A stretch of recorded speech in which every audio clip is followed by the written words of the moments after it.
Quem está preparado, diga amém. Eu vou dar uma notícia para você, não sei se você vai gostar, tá? Mas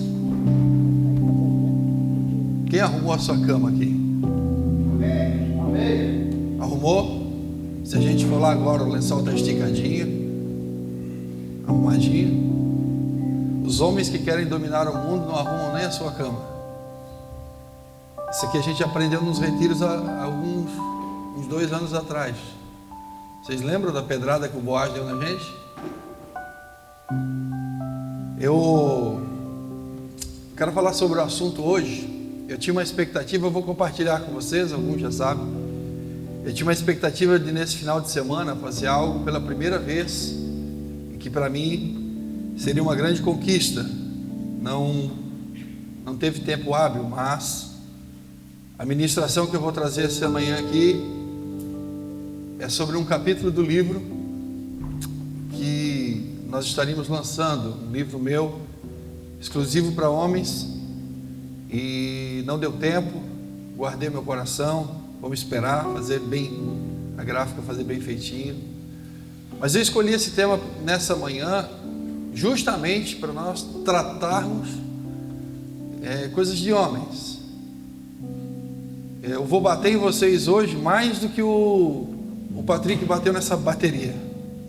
E ele bate com força, vocês perceberam, né? Tá. Mas não é uma batida de machucar. É aquela coisa para curar a gente. Eu me identifico aqui. Essa mensagem é um capítulo de um livro. E esse capítulo tem o seguinte tema: a síndrome de Peter Pan. Quem conhece o Peter Pan? Quem já ouviu falar? É aquele personagem que vive na terra do nunca e tem um comportamento infantilizado, e é sobre isso que eu queria falar essa noite. Eu escolhi um texto bíblico, obviamente, que é uma referência que eu gostaria de ler com vocês, alguns versículos, se você puder pegar a sua Bíblia. Quem trouxe Bíblia aí, gente? Levanta ela assim para mim ver. Isso. E aí, cadê o fotógrafo? Registra isso. Mais alto essa Bíblia aí. Isso. Quem não trouxe, no problem. Não fique constrangido. Porque isso é uma Bíblia, gente. Ok? Aí você pode se debruçar sobre ela, pode riscar, pode anotar, pode riscar onde você quiser, é a sua Bíblia. E você precisa amar a palavra de Deus, amém? Eu tenho a minha primeira Bíblia, de 27 anos atrás, eu tenho ela. E um dia eu esqueci ela na igreja. Eu esqueci ela na igreja e fiquei muito triste, não achava mais, era uma Bíblia Shed. E um dia eu fui fazer uma visita pastoral e cheguei na casa do irmão e olhei na estante assim. Uau! Eu pensei comigo, é ela. Quem conhece bem a sua Bíblia? Eu disse, é ela. E aí eu disse para o irmão, posso ver aquela Bíblia? Aí ele, essa Bíblia eu amo. Eu pensei, cara. Aí eu peguei, dei uma na mão assim, eu não abri a Bíblia, porque eu queria provar para ele que. Aí eu disse, irmão, acho que essa Bíblia aqui é minha. Ele disse, misericórdia, pastor. Eu tenho uma história com essa Bíblia. Eu digo, engraçado, eu também. Aí eu fui dizendo para ele assim, abre lá entre o Novo e o Velho Testamento. Nas páginas em branco, naquelas simbólicas 4 páginas em branco, que hoje já não vem muito, mas antigamente vinha. Abre lá, está escrito assim, está escrito de lápis. Ele foi lá, abriu. Disse, não, mas fui eu que escrevi. Eu disse, esse irmão não é crente não. Aí eu disse para ele, vai lá em Romanos, no capítulo tal, está escrito assim na lateral, assim, está escrito essa frase. Ele foi lá em Romanos e ele dizia para mim assim, essa letra é minha, pastor. E por fim eu convenci ele, e ele disse, olha pastor, eu vou lhe dar, mas eu digo, eu vou pegar porque eu sei que é minha. Então ame a sua Bíblia, querido, e abra ela em Juízes, capítulo de número 16. Nós vamos ler 2 momentos, mas inicialmente a gente vai para o capítulo 16, versículo 4. Você sabe que nós vamos falar de Sansão. Hoje ainda teve um irmão que disse para mim que ele ouviu a primeira vez esses temas no culto de homens sobre Sansão, eu disse para ele na mesa: você vai ouvir segunda hoje. E ele comentou aleatoriamente assim, a gente nem estava falando da ministração, ele disse: olha, a primeira vez que eu ouvi falar de Sansão foi naquele culto dos homens.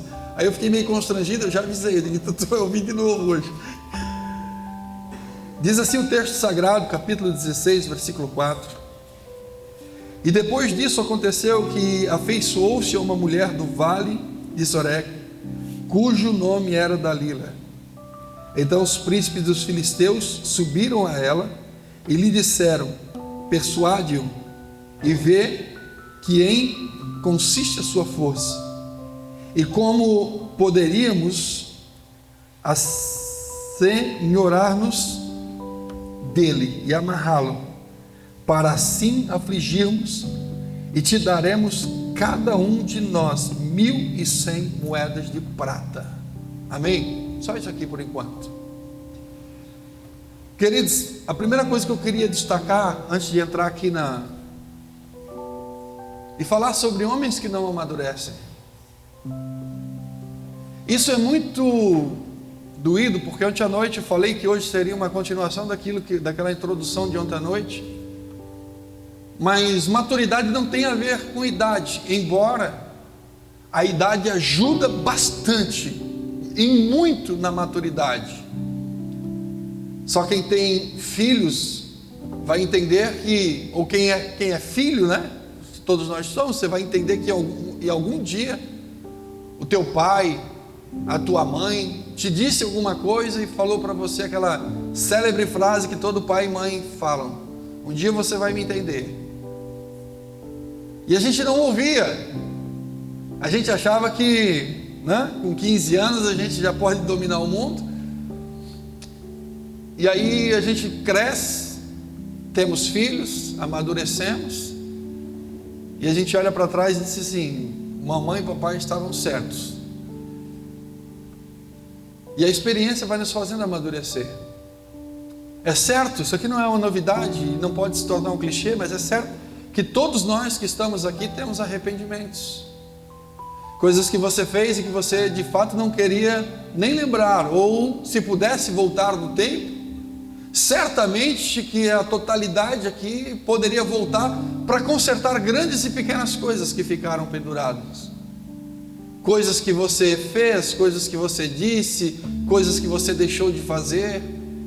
E nós gostaríamos que tivéssemos esse poder de voltar atrás, de resetar ou de reiniciar. Mas em todos os cantos da sociedade tem homens que não amadureceram ainda. E quando fala-se de maturidade, não está falando do teu comportamento, de alguma coisa que você tem por um hobby, né? Alguns vão ter um hobby, alguma coisa que vai para o outro, vai te infantilizar. Não é sobre isso que a gente está falando. Eu estou falando sobre a capacidade de tomarmos decisões e de assumirmos a responsabilidade pelas decisões que nós tomamos. Porque quando nós vamos para o texto bíblico, nós vamos estar falando de Sansão, um cara com um propósito divino, espiritual sobre a vida dele, um voto de nazireado. Os seus pais tiveram o cuidado de fazer tudo conforme tinha que ser feito. Agora Deus presenteou ele com algo que muitas das vezes nós também somos presenteados pelo Senhor e não damos a devida importância, porque Sansão foi um cara extraordinário. Sansão fez coisas que até hoje, humanamente, nós ficamos questionando qual foi o método, a forma com que isso aconteceu, mas nada mais era do que o próprio Deus sobre a vida dele. Queridos, existem coisas que nós fazemos que não somos nós. Tem coisas que eu realizo, que você realiza, que nós precisamos ter um entendimento e a maturidade de separar e dividir coisas que não somos nós quem fazemos, mas é Deus através do Espírito Santo sobre a nossa vida que nos possibilita fazer. E Sansão estava vivendo isso. Sansão tinha força, tinha uma intrepidez. Matou 1000 homens com uma queixada de jumento, arrancou os portões de Gaza, colocou sobre os ombros e subiu, matou um leão com as suas próprias mãos. E as pessoas que estavam ali, os filisteus, olhando para aquilo e dizendo: esse cara tem alguma coisa que a gente precisa descobrir o que é. O texto que nós lemos, eles vão tentar descobrir qual é a força dele. Queridos, não tenha dúvidas do que o diabo mais quer é destruir você. O que ele mais deseja é impedir que os planos e projetos de Deus sobre a sua vida se concretizem. E se tem uma coisa que a gente não tem, mas o diabo tem, é paciência. A gente acha que ele vai chegar amanhã e vai destruir o Jean, vai levantar uma bandeira e vai dizer: ó, eu consegui. O diabo é paciente. Ele vai alimentando os nossos corações vagarosamente.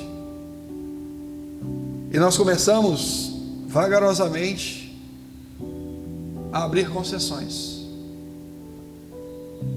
Deixamos de viver a verdadeira identidade. Você precisa ser um homem ideal. Você precisa ser alguém que olhe para frente e entenda que aquele que te chamou é aquele que te sustenta. E se ele te chamou e ele te sustenta, nós precisamos caminhar por um trilho de entendimento que sem ele nós não chegaremos a lugar algum. A sociedade espera, e isso está sendo banalizado pela sociedade pós-moderna, por uma cultura que vem sendo implantada, mas a sociedade de fato espera que nós venhamos assumir as nossas responsabilidades, posições de liderança na sociedade. É muito comum hoje você ver lares, famílias que perderam a figura do homem como ponto central daquela casa. É muito comum hoje você ver homens, ou melhor, meninos, porque um homem de verdade ele não vai fazer isso, mas meninos abrindo mão das suas responsabilidades para viver na terra do nunca, viver uma aventura incansável, interminável, com um comportamento irresponsável, como que se a vida se resumisse àquilo. E Sansão estava vivendo desse jeito. Se você voltar só uns versículos, você vai ver já que a primeira coisa que o cara fez ali, antes disso ali, foi deitar-se com uma prostituta. E o texto depois ele vem, ele vai dizer assim, ó, depois disso, depois de ter feito aquilo, ele se encantou por uma mulher, por nome Dalila. E quando o coração dele está rendido, escreve isso aqui, guarda isso aqui, querido. A primeira coisa que o diabo vai fazer é tentar capturar o nosso coração. Ele vai de alguma forma, porque todos nós, inevitavelmente todos nós aqui, temos as nossas fraquezas. São diferentes, mas temos. São distintas, mas temos. E isso é um ponto de raciocínio, porque muitas das vezes a fraqueza do meu irmão é algo que não me atrai, então eu o condeno pela sua fraqueza, mas eu tento ocultar a minha. Mas o que o diabo vai fazer é capturar o nosso coração. Muitos casamentos hoje não se sustentam, sabe por quê? Porque o filhinho da mamãe continua dormindo até 11 da manhã, passa a maioria do tempo disponível jogando videogame, gasta a maioria do recurso com os seus prazeres pessoais, e aí não tem casa que se sustente. E aí eu queria trazer para vocês essa informação, porque todos nós seremos diretamente empurrados para os nossos desejos. Isso vai se tornar um gatilho para você. Isso será só um gatilho, querido, escuta isso aqui. E eu falo isso aqui com temor, com amor e com graça de Deus. Se você busca o refúgio no álcool, é porque alguma outra área da sua vida está em déficit. Aí dispara um gatilho e você eu preciso ir para algum lugar, e você vai para o álcool. Você nunca se perguntou, e a gente era uma conversa que nós estávamos tendo ali agora, que o pastor Isso conheço desde de sempre, moramos sempre no mesmo bairro, e aí saiu uma conversa, mas todos nós temos inclinações, e o diabo vai tentar capturar você, o seu coração, vai te transformar, ou te levar ao estágio de menino. Por que ele vai te levar ao estágio de menino? Porque nesse estágio, é nessa hora que ele vai conseguir, de forma prática, te levar para os lugares de refúgio. É o álcool, são as drogas, a masturbação, é a pornografia, é o adultério, é o vício em jogos, tantas outras coisas que a gente tenta buscar e satisfazer o nosso eu. E o velho, ou melhor, e o novo e inconsequente Peter Pan continua lá, vivendo como que se fosse uma grande e linda aventura. Esquece-se que, embora o Peter Pan é só uma figura fictícia, mas esquecem-se que enquanto a gente escolhe viver nesse mundo, nesse lugar, nós estamos deixando de desfrutar toda a plenitude do propósito de Deus sobre a nossa vida. E eu queria que você entendesse isso. Deus tem um propósito, existe uma plenitude desse propósito. Você já parou para pensar que às vezes nós estamos vivendo parcialmente? Era o que Sansão estava vivendo. Sansão chegava, arrancava as portas de Gaza, colocava sobre os ombros, e todo mundo ficava assim: uau, esse cara é extraordinário. Mas ele perdeu a batalha reclinando a sua cabeça sobre o colo de uma mulher. O cara que matou 1000 homens com uma queixada de jumento, e alguém dizia assim: uau, uau. Ele mesmo, ao matar um leão com as suas próprias mãos, a fazer coisas extraordinárias, e eu já falei isso aqui em outro momento, não há nenhum lugar mais sensível para a gente do que o pós-vitória. A gente fica grande, o diabo vem e diz assim: viu o que você conseguiu fazer? Aí a gente passa perto de um vale de sombra de morte, e aí a gente se levanta, a gente se ergue, vence os inimigos e pensa assim: está tudo certo, porque Deus está comigo. Aí Dalila acorda ele e diz: olha, Sansão, os filisteus vêm contra você. Ele estava flertando com ela, ele diz assim: olha, os filisteus vêm contra você. Ele se levanta e arrebenta tudo. E aí ele fica mais grandão ainda e fica imaginando: agora sim, eu já entendi, eu consigo controlar essa situação, eu consigo dominar essas questões todas. Querido, sua falta de autocontrole e discernimento vai te levar à ruína. É isso que a gente vê na vida de Sansão. A jornada para a maturidade, ela é complexa, ela é difícil, mas ela precisa ser assumida com responsabilidade por homens que estão aqui esta manhã. Porque de repente eu posso cair no grande erro de dizer: poxa vida, que palavra, bem que o irmão tal podia estar aqui. Não, o irmão tal não está. E se nós estamos, é com a gente que Deus quer falar. Então é um caminho árduo, E a maioria não entra. Isso aqui eu coloquei no livro, e quem fez o último curso Homem ao Macho vai lembrar que isso foi parte de uma aula e de uma pergunta que eu fiz.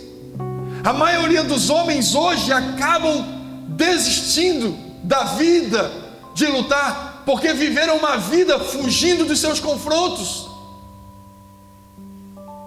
Eu perguntei na aula para o pessoal se era fácil criar filhos, e foi unânime: não é fácil criar filhos.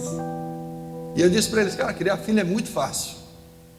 E eu vou reafirmar: criar filho é muito fácil, porque criar é você botar a comida na mesa, é você vestir, é mandar para a escola.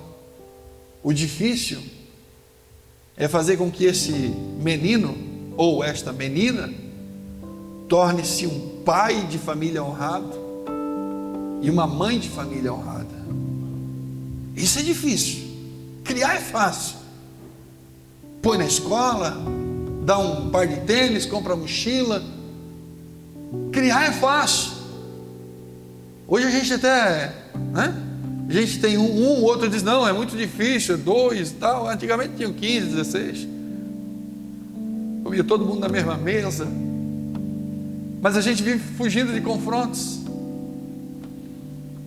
Quem é pai aqui? Cara, eu não vou te julgar. Está aqui o meu filho, está aqui, 25 anos. Se ele estender a mão e dizer: pai, eu estou lá. A gente tenta fazer para os nossos filhos o melhor caminho possível, sim ou não? Cara, o melhor caminho possível. Mas às vezes eles vão chorar. Vão chorar na tua frente. Vão chorar diante de você, e você vai ter que assistir aquilo e dizer assim: faz parte do processo. Porque se ele não enfrentar os confrontos da vida, eu creio que você conhece, assim como eu conheço muita gente. Uma vez um pai chegou para mim, no meu gabinete, chegou lá, ele, a esposa, e disse: pastor, o senhor precisa fazer alguma coisa. E eu pensei: pronto, o que deu? Olha o que o cara falou para mim: o meu filho não quer ir mais para a escola. Irmão, não faz isso comigo não, que eu vou correr contigo do gabinete. Esse papel não é pastoral, esse papel é seu. É você que tem que mostrar para ele. Sabe, a gente está terceirizando. Eu lembro de um episódio com meu pai. Nós estudávamos num colégio lá no Fidelis. O único ano que eu estudei lá. Não, perdão, é o único ano que eu estudei lá, mas isso aconteceu no Pedro I, lá na Boa Central. Estudava eu, meu irmão e minha irmã mais velha. E o meu pai, naquela época, comprou uma bonequinha de porcelana para a gente dar para a professora. Cada um ganhou uma e a gente foi para a escola. Chegamos lá, uma notícia unânime: os 3 estão reprovados. Você pensa um pai trabalhando na construção civil, fora, o ano inteiro pagando, porque hoje está mais fácil, irmãos. Não estou dizendo que é fácil, mas está mais fácil. Aquela época você comprava material escolar assim com tanta dificuldade. Imagina os 3 filhos chegando em casa e dizendo para o pai: pai, a gente reprovou. Eu me lembro que os meus irmãos deram a bonequinha para a professora, e eu, como reprovei, eu vou dar um presente para a pessoa que me reprovou. Levei a bonequinha para casa. E aí o pai chegou para a gente e começou a conversar com os filhos, né? E o meu pai me fez uma pergunta, queridos. E a pergunta que ele fez foi a seguinte, com o boletim na mão, reprovado. Hoje em dia eles nem põem mais o vermelho para não frustrar a criança. Mas antigamente vinha vermelho lá. O reprovado vinha desse tamanho, grifado ainda. Reprovado. E aí o meu pai olhou para mim e disse assim: bonito, né? O diabo soprou no meu ouvido, sabe o que? É teu? E eu ouvi: é teu. E ele perguntou para mim: bonito, né? E eu respondi: o que? Quando ele perguntou se era o teu? É. Só que tu imagina um pai perguntando assim: bonito, né? E o filho olhando para ele dizendo: é. O que você acha que me sobrou? sobrou despencar de uma escada abaixo, que era assim, lá na casa da avó, e tentar sair por onde dava. Hoje, se um filho ganha uma nota baixa, e o pai corrigia a gente, hoje o filho chega com 6, 5,5, chega em casa e diz para o pai: não, pai, aquele professor está me perseguindo. O pai já põe a roupa, peraí, ele vai na escola, ele quer falar com o professor, ele quer tirar as tensões de cima do filho, ele não vai permitir, e o filho vai crescer como? O filho vai crescer na terra do nunca, vai crescer como Sansão, se desafiando. Não deu certo. Eu me recordo que gente, isso aqui é de quando eu era pequeno, tá? Nem conhecia nada. Eu aprontava demais na escola, e aí eu recebi uma advertência. O que eu fiz? Assinei no lugar da mãe. Recebi a segunda, assinei no lugar da mãe. Quando eu recebi a terceira, assinei no lugar da mãe. E aí eu recebi mais uma, e aí eu não recebi advertência. Chamaram a mãe na escola. E quando a minha mãe foi para a escola, ela recebeu uma notícia. As 3 advertências que a senhora assinou, e a minha mãe: que advertência? Queridos, está na hora da gente assumir as nossas responsabilidades. A gente está poupando os confrontos na vida dos nossos filhos, e muitas das vezes eu posso estar falando com aqui: escuta, querido, nem tudo é trauma. Nós estamos embarcando dizendo: não, mas é que eu sei que às vezes alguns de vocês tiveram uma educação difícil, um pai ausente, e isso pode estar refletindo diretamente na sua formação. Mas entenda que você, biblicamente, recebeu uma nova paternidade. Deus é seu pai e Ele é presente. Nós podemos nos esconder, queridos, atrás dos nossos comportamentos. E aqui nós temos alguns adolescentes, está escrito aqui, mas não é só porque um dia vocês vão entender essa fala do pastor. Mas nós podemos nos esconder atrás de um comportamento adolescente, como evitar um compromisso, fugir de um relacionamento, resistir e assumir as nossas responsabilidades. Mas eu tenho uma notícia para te dar: a vida adulta exige de nós uma estabilidade como homem, um sacrifício, um compromisso. Olha quantas mulheres nós deixamos sozinhas esse final de semana. Eu tenho certeza que poucos de nós estamos preocupados se elas estão se virando. E isso não é ruim, porque vocês sabem que elas estão se virando, porque elas sempre se viraram. Elas cozinham, embalam o bebê. Hoje está fácil, né? Alexa, desliga lá. Alexa. Mas uma mulher faz coisas extraordinárias, e a gente às vezes tem dificuldade de, sentado no sofá, encontrar o controle da televisão. Aí a gente senta no sofá e diz assim: amor, você viu o controle? Aí ela vem lá e diz assim: eu acho que tu sentou em cima, cara. Eu acho que tu sentou em cima do controle. Aí o cara diz: ah, pois é, está aqui o controle. A gente precisa parar de ficar se escondendo atrás desses comportamentos. A ausência de figura paterna, ou mesmo a presença de pais ausentes, lutam contra a favor da nossa imaturidade, para perpetuar um ciclo de comportamento imaturo. Vou falar um negócio para vocês aqui. Eu falei que hoje eu vim inspirado hoje. Cara, eu vou mexer num assunto aqui que você vai se incomodar, eu tenho certeza. Mas muitos de nós temos dificuldades em contribuir na igreja por causa do dinheiro. É a mulher que tem que estar lembrando: se devolver o dízimo, amor. Ah, pois é, eu vou ajustar. Amor, o pastor falou lá na igreja, o irmão falou lá da sala dos kids, eu pensei em nós dar uns 300 conto. Não, 300 conto tá louco, né? Já quase, já dá para pescar 2 vezes em alto mar. A gente tem dificuldade da relação adulta com Deus por causa da nossa excessiva relação com o dinheiro.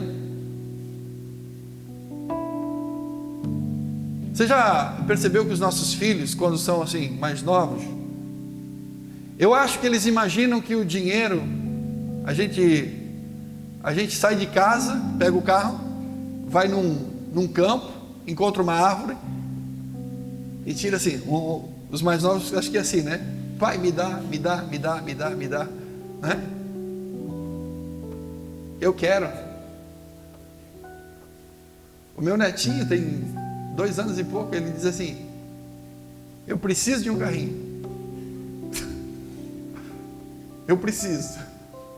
E aí eu, como vou, né? Que cor que você precisa, filho? Você quer que voa? A gente quer. Mas a gente tem que ser monitorado pelas nossas esposas. Ela tem que lembrar a gente. Oh, não esquece, quarta-feira. Lembra que a segunda quarta-feira do mês é o encontro dos homens? Nós somos formados em um ambiente doméstico. A cultura moderna também desempenha um papel crucial na perpetuação dessa imaturidade. Não vai dar nada, relaxa, fica tranquilo, não vai dar nada. Tamo junto. O cara que bate na tua mão e diz assim, tamo junto, quando a coisa pegar, ele vai embora e você vai ficar lá dizendo, cadê o cara que disse comigo que estava junto? Cadê o cara? Mas a cultura moderna tem feito isso. São os famosos, pega isso aqui, irmão, os famosos filhinhos da mamãe.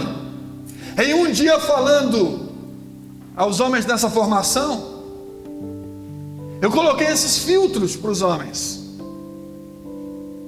Cara, guarda uma coisa, tem coisas, não é que você não consegue, é que virou cultura na sua vida. Eu tenho, quem me conhece bem sabe, eu tenho uma bronca. Quem me conhece bem, que caminha comigo pertinho, sabe que eu tenho uma bronca com um negócio chamado horário. 9, é 9. Não sei, tipo 9, 9h30, esquece, irmão, ou 9 ou 9h30. Não existe entre 9 e 9, não existe esse horário. E nós, escuta isso aqui, que isso aqui pode trazer cura para a sua vida, irmão. Eu tenho o seguinte princípio: eu marquei às 10, eu espero 15 minutos antes lá no local, para dar 10 horas sozinho, do que ficar 15 minutos a mais no sofá, dizendo vai dar tempo. Não faz isso, porque isso não é só um deslize, isso é uma cultura que você assumiu. Você acorda depois da esposa, sai da cama e acha que ela tem obrigação de arrumar a cama que você deixou bagunçada. Você marca um horário com alguém e diz 9, não, mas é só 5 minutinhos, e acha que a pessoa tem obrigação de te esperar 5 minutos, se você marcou tal horário. E a gente vive 10, 15, 20 anos, e a gente acha que é normal, todo mundo faz.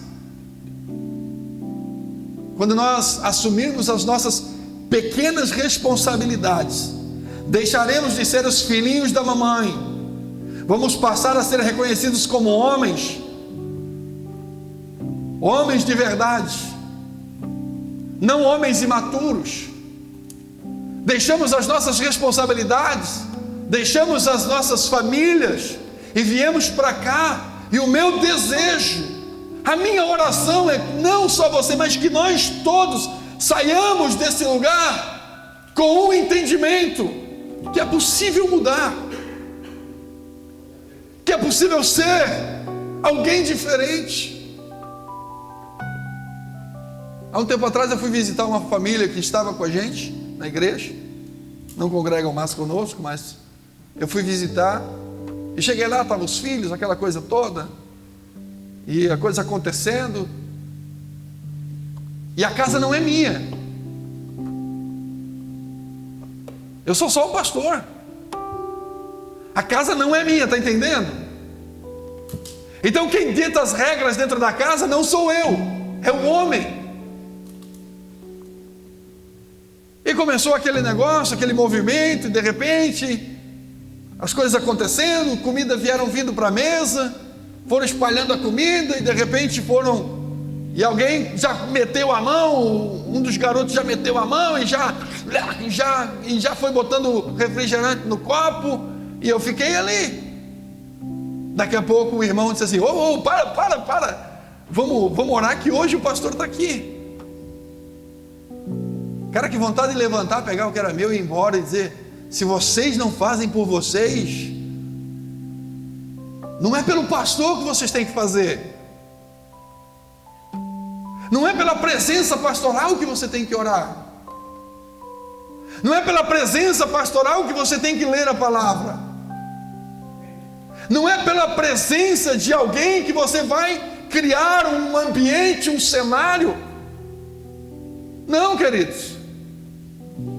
E eu louvo a Deus, porque a maioria das pessoas que eu conheço, que estão com a gente, tem princípios que sempre que vão à mesa, seja uma farinha de tapioca com ovo frito, ou seja uma picanha, oh glória, vocês não deram glória até agora, eu falei de picanha.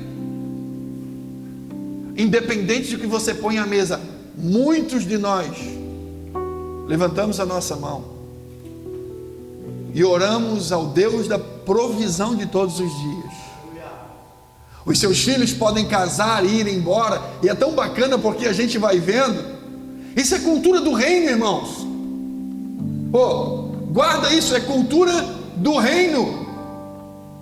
Eu fui em lares em que o filho, bebê, ora. Posso orar? Ora. Não, o pastor está aqui, deixa a criança orar. Eu fui no aniversário, isso tem que ser quebrado, irmãos. Isso tem que ser quebrado, de jogar todas as responsabilidades. Não que a gente não tenha uma palavra, não que a gente não tenha um direcionamento, mas você é sacerdote daquela casa. Eu achei tão bonito que a mãe da criança, o pai também é obreiro, o pai dela, no caso o avô da criança. O aniversário acontecendo, ela disse: ô pai, ora. Eu fiquei tão maravilhado com aquilo, porque é a valorização do núcleo familiar, da presença de Deus que é instaurada por homens que se humilham diante de Deus, porque ninguém gosta de perder, gente. Vamos ser sinceros? Está gravando, né? Então eu vou falar. Nós ganhamos do Chelsea, nós não ganhamos o Mundial, mas ganhamos do Chelsea. E quem ganhou o Mundial? Você está entendendo? Essa é a desculpa que nós damos para dizer que a gente não gosta de perder. A gente não gosta. Eu fui fazer uma visita para o irmão esses dias. Depois isso aqui tu corta tudo, por favor. E eu cheguei lá, churrasco na churrasqueira, tal, a coisa acontecendo. O irmão disse assim: vamos brincar, tem uma mesinha de sinuca aqui em casa, vamos brincar. E o irmão disse para mim assim: o senhor se importa de eu jogar com uma mão só? Pensei comigo, somebody loves. Aí ele ganhou a primeira, eu fiquei, puxa, com uma mão só? Eu disse: pois agora eu vou ganhar, vou me concentrar. Fiquei com 7 na mesa. A gente não gosta de perder. A gente não gosta de perder na hora de fazer um negócio. Ninguém quer perder. A gente não gosta de perder numa brincadeira. E não é bom perder. Mas um dos capítulos do livro que eu escrevi, que está chegando, o tema é: aprenda a perder. Porque perder nem sempre é ruim, às vezes é um sinal de renúncia. Então a gente tem que entender, Tiago 4:10 diz: humilhai-vos perante o Senhor e Ele vos exaltará. Esse é o princípio fundamental para o crescimento pessoal e espiritual. Quando nós aprendermos que nem toda perda é ruim, nós vamos crescer. Porque homens de Deus, eles não só perdem, eles renunciam.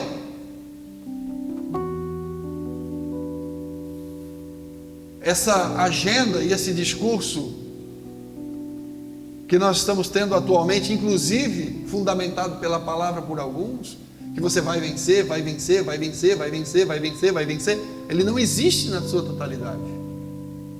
Você vai perder, irmão. Você vai chorar. Mas é quando você estiver chorando alguma renúncia, escuta, às vezes para você se manter fiel a Deus, você precisa perder. Às vezes a oportunidade vai bater na sua porta. É uma oportunidade de ouro, é dinheiro no caixa, é salvar a empresa. Mas quando você olhar para os papéis, você vai dizer assim: bom, vai me dar um recurso financeiro muito abençoado, mas aqui eu vou ter que fazer uma manobra aqui, eu vou precisar fazer uma manobra aqui. E aí você não está perdendo, você está renunciando. E você não está renunciando porque acha que não dá conta, você está renunciando porque o seu coração e os seus olhos estão em algo maior, que é o Cristo. Nós somos homens, nós não somos meninos e nem filhinhos da mamãe. Sabe, se tem uma coisa que Timóteo teve, e eu citei ontem à noite, foi um bom instrutor.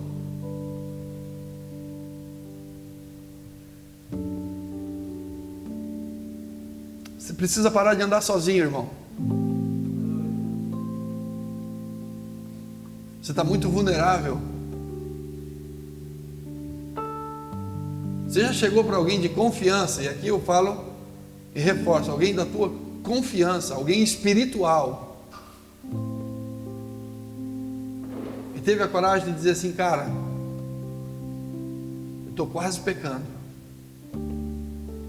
eu preciso de oração. Ou você não tem ninguém que você possa fazer isso? Nós precisamos falar de coisas sérias que nós estamos vivenciando. A gente olha uns para os outros e a gente brinca, né? Quer ver quando o cara vai falar que vai fazer vasectomia? Eu já conto a minha experiência e eu já aumento, né? Eu já conto a minha experiência, eu já digo: olha, cara, é assim, sabe? E aí a gente gosta de falar, né, da nossa masculinidade, dizer assim: não, comigo foi diferente. Mas a gente precisa entender, queridos, que como homens nós somos sujeitos às tentações. A gente está vendo pais, precisa ser dito isso aqui, pais de famílias com 30, 35 anos de casado, assumindo homossexualidade. Sim,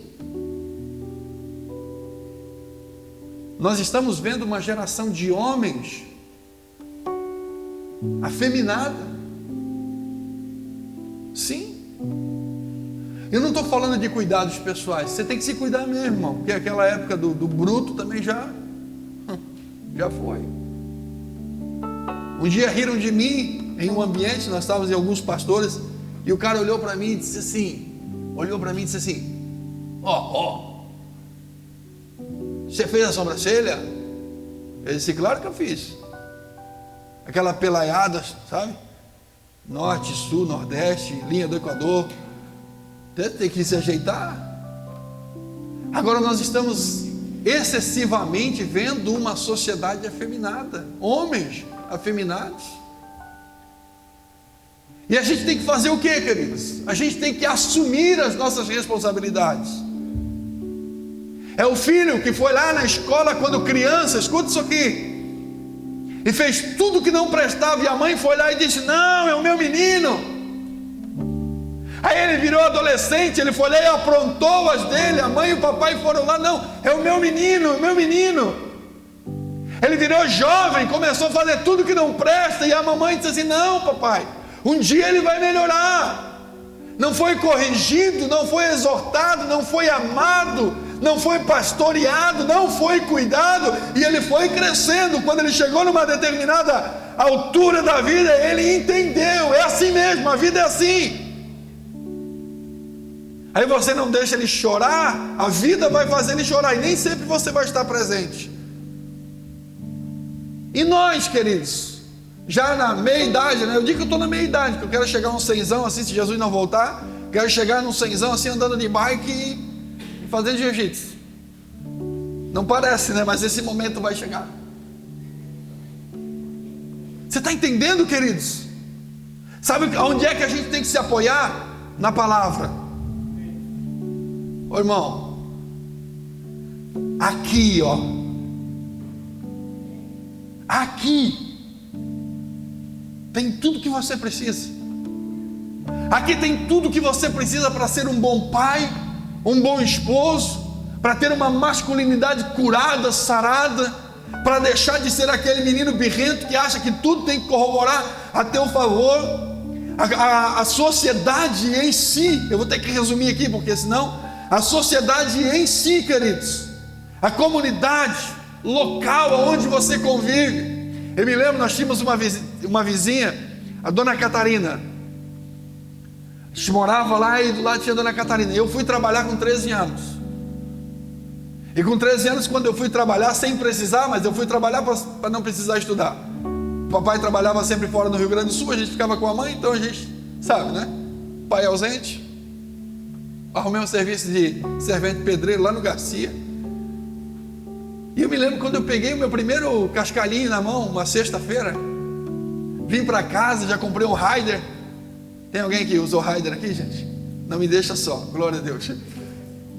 Comprei um Raider, comprei umas coisinhas com o primeiro cascalhinho. Eu estava ali, não tinha muro na casa. A casa era mais embaixo e eu estava ali, me exibindo com a mãe. Disse: comprei um Raider, um negocinho e tal. Eu lembro que a dona Catarina lá de baixo olhou e disse para mim assim: ô Piá, ela é lá de Campos Novos, a família toda. Ela disse para mim assim: ô Piá, não vai aprender a fumar. Desse jeito, o assunto nem era esse. Mas por que ela me falou isso? Porque os filhos dela já eram mais velhos e já estavam na prática. Então ela pensou: vou defender o guri.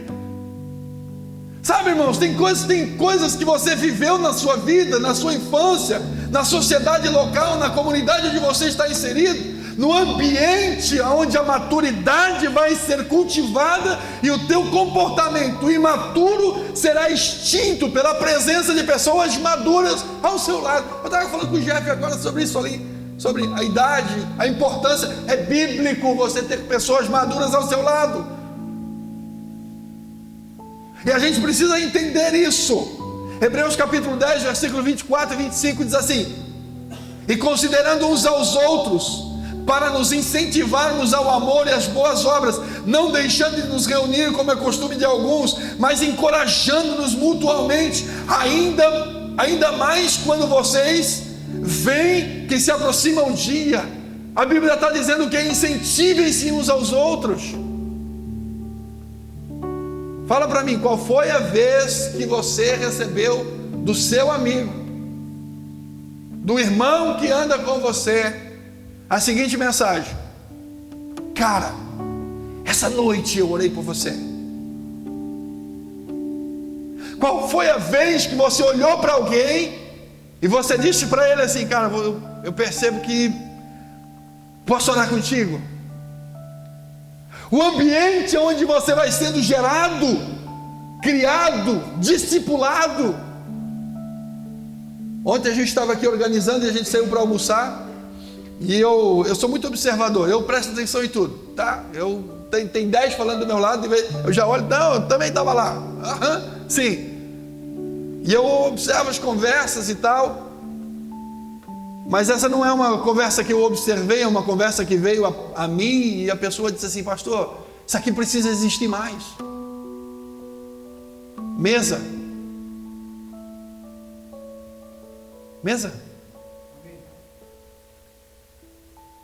É caro ali onde a gente foi ontem, mas foi tão bom.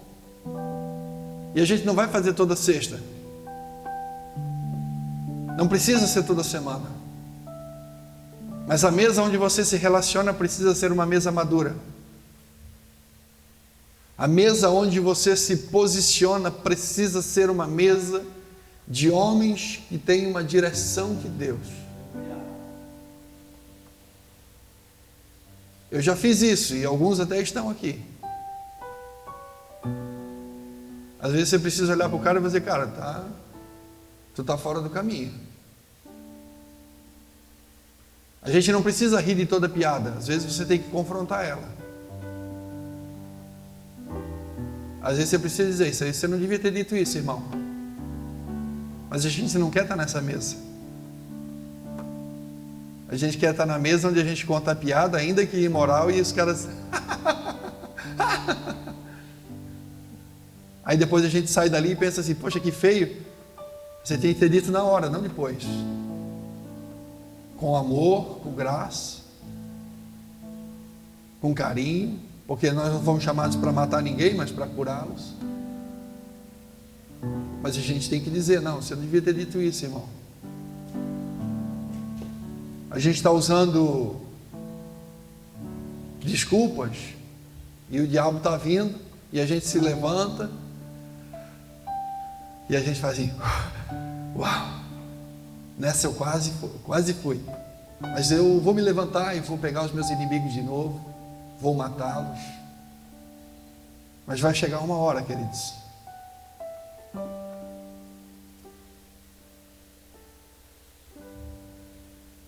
o diabo ele é tão paciente que ele vai esperar a gente adormecer de novo. E quando nós formos acordados, a gente vai se levantar e vai dizer, não, deixa comigo. E nós seremos pegos. Teremos os nossos olhos vazados, seremos terrivelmente envergonhados. E o Senhor pode nos conceder um último privilégio de nos fazer vencer os nossos inimigos. Mas isso pode custar a nossa própria vida. Sansão estava no templo de Dagon, sendo zombado. Você é um homem de Deus, querido. Eu digo isso com temor. Nós somos homens de Deus. Não fomos escolhidos por Ele para sermos amarrados, termos os nossos olhos vazados e sermos escarnecidos. Sansão teve um momento muito precioso, que ele, indo em direção a um lugar, ele matou um leão, jogou assim. Quando ele estava voltando pelo mesmo caminho, ele quis dar uma espiadinha no seu feito. Tem coisas que Deus faz através de nós, que é para deixar no caminho. Não volta lá. Você já venceu, querido. Você já matou. Você já matou o vício do álcool. Você já matou o vício do jogo. Você já matou o vício da pornografia. Você já matou o vício de tantas outras coisas que envolvem a nossa masculinidade. Você já matou. Não volta lá. Sansão resolveu voltar. E quando ele olha para o leão à beira do caminho, o que tem lá? No corpo do leão? Mel. Doçura na podridão. Um cadáver, e o nazireu não podia tocar. Certamente já em estado crítico, mas aquele cadáver tinha mel. Sabe o que o diabo faz? Coloca coisas doces em lugares impróprios. E pior, ele coloca no caminho que nós já tivemos uma conquista. Aí a gente volta lá e diz, não, por aqui eu já passei, que eu já matei um leão. Aí a gente vai lá, tipo assim, para dizer assim, vou dar uma olhada assim no que eu fiz, no caminho que ele teve uma vitória, uma coisa morta tinha doçura. E homens infantilizados tentam justificar o seu comportamento, tentando provar os seus feitos. E é aí que a gente erra. Eu aprendi uma coisa no início da fé com um pastor. Isso tem sido muito renovador para mim, assim, a cada vez que eu me lembro disso. Pastor Benjamin dos Santos, em uma situação, um dia ele olhou para mim e disse assim: filho, ele é muito amoroso. E eu era novo na fé, estava nos primeiros anos de fé, eu estava assim, vivendo coisas extraordinárias com Deus e terríveis com os homens. E ele disse para mim assim: filho, confie no tempo. Eu quero dar esse conselho para vocês, filhos. Confie no tempo. Você não precisa provar para ninguém quem você é em Jesus. Você não precisa provar para as pessoas que você mudou. O teu caminhar, o tempo do teu caminhar vai revelar que você mudou. Confie em Deus. Eu quero ler alguns versículos para logo encerrar, mas versículo de número 19 do capítulo 16 do mesmo livro de Juízes, capítulo 16, versículo 19. Então ela o fez dormir sobre seus joelhos e chamou a um homem e raspou-lhe as 7 tranças do cabelo de sua cabeça e começou a afligi-lo, e retirou-se dele a sua força. E disse ela: os filisteus vêm sobre ti, Sansão. Despertou ele do seu sono e disse-lhe: sairei ainda esta vez como dantes, e me sacudirei, porque ele não sabia que o Senhor se tinha retirado dele.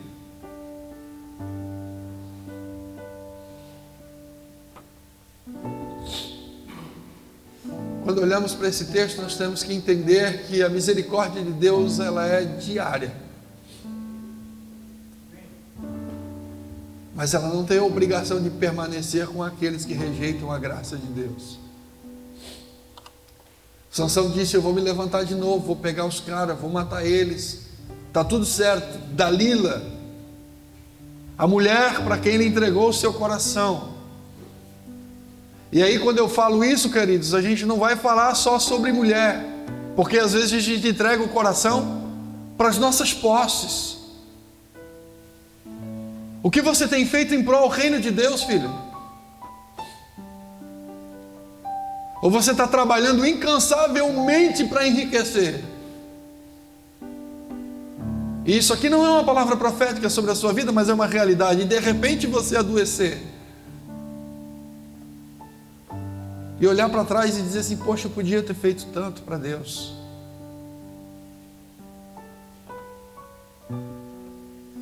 Às vezes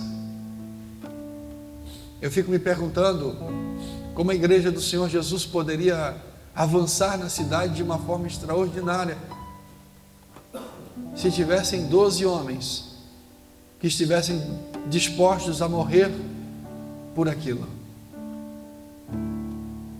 Jesus escolheu 12 homens, entregou a eles uma mensagem e disse para eles: sigam-me. E porque estavam dispostos a morrer por aquilo, nós estamos aqui essa manhã, porque 12 homens resolveram acreditar no poder da mensagem. Se você não salvar o mundo, mas conseguir salvar a sua casa, querido, se você conseguir restaurar o teu casamento, se você conseguir restaurar o relacionamento com os teus filhos, com os teus amigos, se você conseguir entender que as tuas posses servem, mas servem para o reino. Que a tua sabedoria serve, mas serve para o reino. Que a tua casa serve, mas serve para o reino. A tua casa pode ser aberta para um GC na tua casa, para compartilhar a palavra. Se na tua casa não é possível que isso aconteça, você pode ser um líder para compartilhar a palavra em outro lugar. Nós precisamos entender que ao adormecer, o versículo 21 diz: então os filisteus pegaram nele, amarraram-lhe, arrancaram-lhe, ou em outras traduções, vazaram os olhos, fizeram-lhe descer a Gaza, amarraram em 2 colunas de bronze e giravam o moinho do cárcere. O cabelo de sua cabeça começou a crescer quando foi raspado.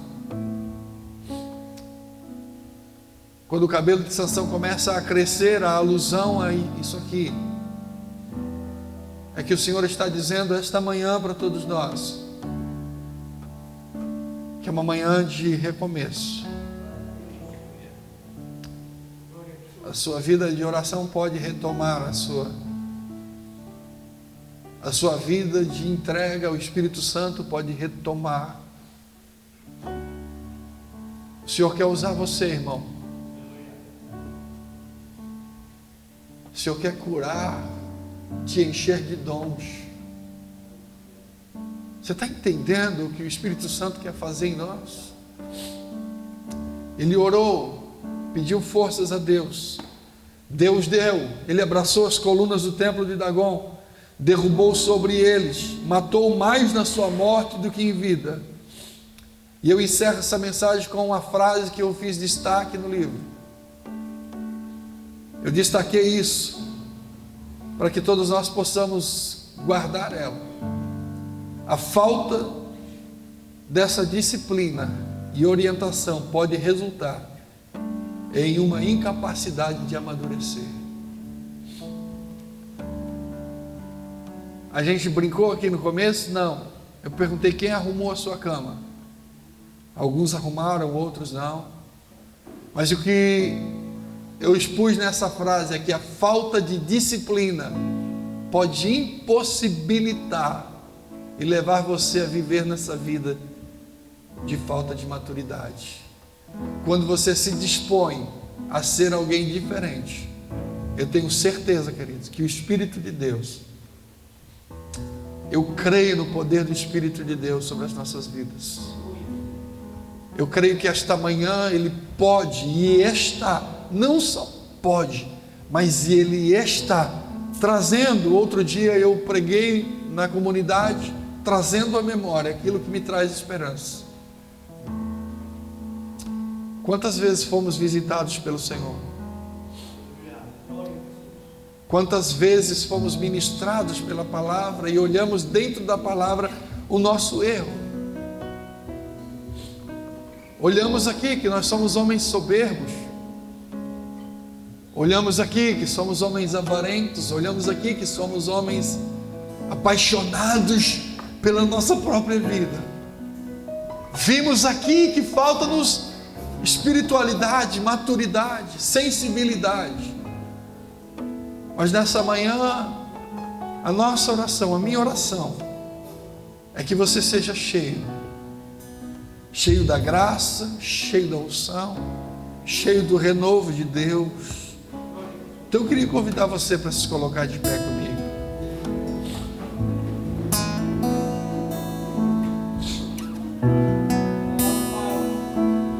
A gente faz muito isso, mas essa manhã vamos fazer de novo. Eu queria que você encontrasse um amigo. E já pode escolher quem é. Você vai escolher um amigo. E a gente vai fazer 2 momentos de 2 minutos. Eu vou startar e vou lhe avisar. E pelos primeiros 2 minutos, irmão, você pode fazer isso. Pastor, mas eu sou novo, eu estou chegando agora, eu não tenho. Vem cá, chega um pouquinho. Olha para cá, sobe aqui. Você não precisa ser um teólogo. Você não precisa ser um pastor. Você só precisa ser quem você é. E por 2 minutos você vai orar pelo outro. Escuta, olha para cá. Vira aqui para mim, Giba. Eu vou orar pelo Giba. Olha que simples. Eu estou fazendo isso porque às vezes você pode pensar assim: o que o irmão vai pensar? Se você não souber o nome, pergunta. E você vai orar assim: abençoa o Gilberto. Nem que você fique falando essas palavras: abençoa a esposa do Gilberto, abençoa os filhos e filhas do Gilberto, abençoa o trabalho de suas mãos, abençoa o meu amigo. Isso é uma oração. Você não precisa buscar palavras que você não conhece nem a tradução. Então vamos lá, de 2 em 2, fica aqui, 2 em 2, ninguém sozinho. Se faltar, faz grupo de 3, mas ninguém sozinho.